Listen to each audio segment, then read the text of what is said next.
प्रेमी प्रेमिका का संबंध कैसा होता है, उदाहरण दिया आपको। ये संबंध होते हैं, और ऐसा संबंध अगर भगवान से हो जाएगा तो तुम मीरा बन जाओगे, तुम कबीर बन जाओगे, फिर तुम सूर बनोगे, फिर तुम तुलसी बनोगे, फिर तुम रैदास बनोगे, फिर तुम चैतन्य बनोगे। ऐसा संबंध अगर तुम्हारे गुरु से होता है तब तुम्हारे गुरु तुम्हारे प्राणों में स्थापित होते हैं। एक दीवानगी, अपने आप में एकदम से अटैचमेंट, उसके बिना हम रह नहीं सके, ऐसी स्टेज, जब ऐसी स्टेज आती है तो समझना चाहिए कि वो हमारे प्राणों में स्थापित है। जब वो प्राणों में स्थापित है तो अपने पूरे चैतन्यता के साथ स्थापित है। मैं, अगर तुम बहुत गरीब हो और किसी करोड़पति की गोद में चले जाओ, मतलब गोद ले ले, वसीयत में गोद ले ले, तो उस बात, उसके पास करोड़ रुपए वो तुम्हारे हो जाएंगे, ऑटोमेटिक हो जाएंगे, उसमें तुम्हें कमाना नहीं पड़ा। तुम तो गरीब थे, मगर चूंकि तुम गोद गए उस करोड़पति के, तुम्हें कुछ मंत्र जाप करने की जरूरत नहीं है, तुम्हें ये शिष्योपनिषद या गुरु परिषद या दूसरे दुर्गा सप्तशती या पाठ करने की जरूरत नहीं है। तुम जो ही गुरु को अपने प्राणों में स्थापित किए तो गुरु का जितना ज्ञान, जितनी चैतन्य, जितने मंत्र जाप, वो सब तुम्हें अपने आप समाहित हो जाएंगे। फिर तुम्हें साधना करने की जरूरत नहीं रहेगी। ये एक रास्ता है, वो रास्ता भी है जो माला जपने का है, ये रास्ता भी है। इस रास्ते में तुम्हारा शिष्य बनना जरूरी है, और शिष्य का मतलब है अपने आप में पूर्ण रूप से गुरु से लीन हो जाने की क्रिया, शिष्य बनने की क्रिया। और ऐसी स्टेज में तुम कुछ नहीं हो, केवल एक चिंतन है कि वह गुरु, जो भी तुम्हारा गुरु। अब इसमें कोई स्वार्थ नहीं हुआ, मैंने ऐसा भी नहीं कहा तुम गुरु को 5 करोड़ रुपए लाके दो, मगर तुम्हें तदीयम वस्तु गोविंद तुभ्यमेवं समर्पयेत्, ये सब कुछ जीवन तुम्हारा है। जब मेरे जीवन से जुड़ी हुई चीजें, मेरा धन दौलत ऐश भोग आराम, वो सब कुछ तुम्हारा है। तदीयम वस्तु को आपने मुझे दिया है, तुभ्यमेवं समर्पयेत्, आपको मैं समर्पित करता हूं। इसके साथ साथ मेरा झूठ, मेरा छल, मेरा कपट, मेरी कमियां, मेरी न्यूनताएं, मेरे ग्रस्त की समस्याएं, वो भी मैं आपको समर्पित करता हूं कि वो भी आप उसको ठीक करें। और गुरु, जब ये स्टेज आएगी तो गुरु आपकी समस्याओं को अपने आप अपने सिर पर लेकर ठीक करेगा ही, वो नहीं है फिर तो उसमें तो दूर तो आ ही नहीं सकता।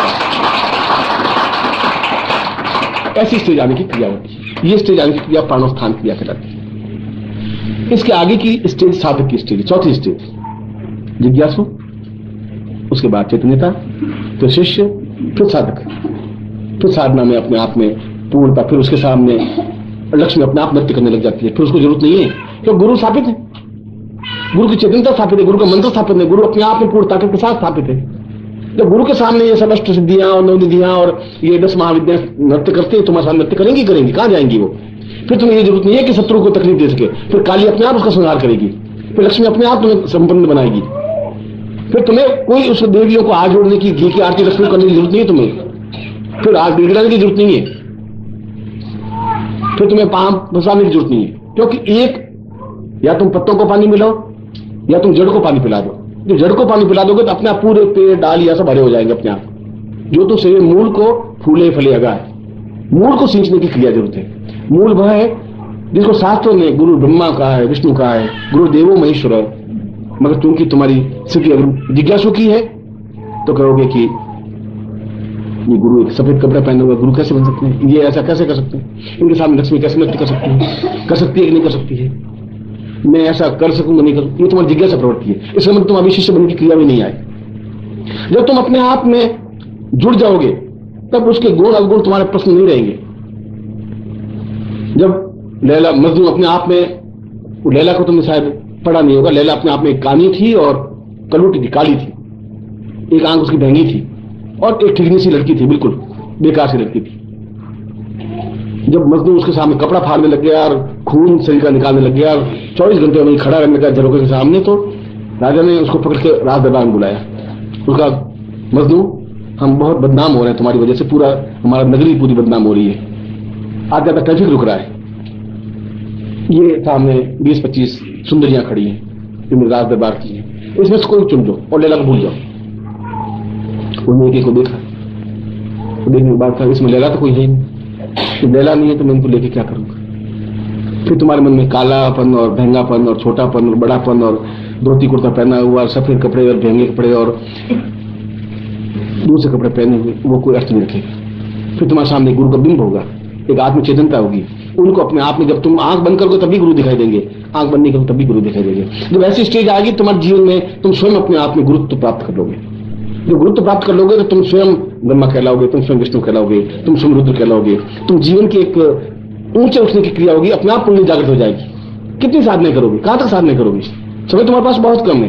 ये सीधा स्टेज है, सीधा तरीका है, मगर उसके लिए तुम्हारे आंख में उतनी तड़फ बेचैनी होनी चाहिए, उतना आंसू झिलमिलाने चाहिए, उतना ही समर्पण भाव होना चाहिए, अपना सब कुछ लुटा करके भी बहुत कुछ प्राप्त करने की क्रिया होनी चाहिए। और ऐसा तुम में हो, मैं आपको ऐसा ही आशीर्वाद दे रहा हूँ। बोले पूज्य गुरुदेव की जय, पूज्य गुरुदेव की जय, पूजनीय माता जी की जय। बैठे बैठे करें। कर्पूर गौरम करुणावतारम संसार सारम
की